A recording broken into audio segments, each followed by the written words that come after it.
ನನ್ನ ಹೆಸರು ಗಂಗಾಧರ, ಕೋಲಾರ ಡಿಸ್ಟಿಕ್ಕು, ಮುಳಬಾಗಿಲು ತಾಲೂಕು. ನಾವೊಂದು 10 ಎಕರೆ ವ್ಯವಸಾಯ ಮಾಡ್ತೀವಿ. ಅದರ ಒಂದು 2 ಎಕರೆಯಷ್ಟು ಚಿಕ್ಕಡಿ ಹಾಕಿದ್ದೀವಿ. ಚಿಕ್ಕಡಿಯಲ್ಲಿ ಮೊದಲು ಹುಳು ಕಾಟ ಜಾಸ್ತಿ ಇರ್ತಿತ್ತು.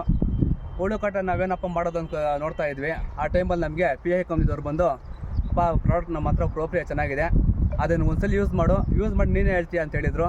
ನಾವು ಅದಕ್ಕೆ ಯೂಸ್ ಮಾಡಿದ್ವಿ. ಯೂಸ್ ಮಾಡಿದಾಗ ಒಳ್ಳೆ ಪಿಂದಿ, ಹೂವು ಚೆನ್ನಾಗಿ ಕಚ್ಚೈತೆ, ಹುಳು ಯಾವುದೂ ಇಲ್ಲ, ಎಲ್ಲ ಕ್ಲಿಯರಾಗಿ ಒಟ್ಟಾಗೈತೆ. ಅವ್ರು ಹೇಳಿದ್ರು ಒಂದು 15 ಸಲಿಗೆ ಒಂದ್ಸಲ ಯೂಸ್ ಮಾಡಪ್ಪ ಅಂತ ಹೇಳಿದ್ರು. ನಾವು ಅದೇ ರೀತಿ ಅವ್ರು ಹೇಳ್ದಂಗೆ 15 ದಿವಸಕ್ಕೆ ಒಂದ್ಸಲ ಯೂಸ್ ಮಾಡ್ತಾನೆ ಇದ್ದೀವಿ. ಯೂಸ್ ಮಾಡಿದಾಗ ಕರೆಕ್ಟಾಗಿ ಚೆನ್ನಾಗಿ ರಿಸಲ್ಟ್ ಬರ್ತಿದೆ. ಪ್ರೋಪ್ರಿಯಾ ಬಂದು ಎಲ್ಲ ಅಂಗಡಿಗಳಲ್ಲಿ ಸಿಗುತ್ತೆ. ಸೂಪರ್ ರಿಸಲ್ಟ್ ಇದು, ಚೆನ್ನಾಗೈತೆ. ಎಲ್ಲರೂ ಹೋಗಿ ತಗೊಂಡು ಯೂಸ್ ಮಾಡಿ. ನೀವೇ ಹೇಳ್ತೀರಾ ಮತ್ತೆ ಬಂದು ಆ ಪ್ರಾಡಕ್ಟ್ನ ಕೇಳ್ತೀರಾ ನೀವು.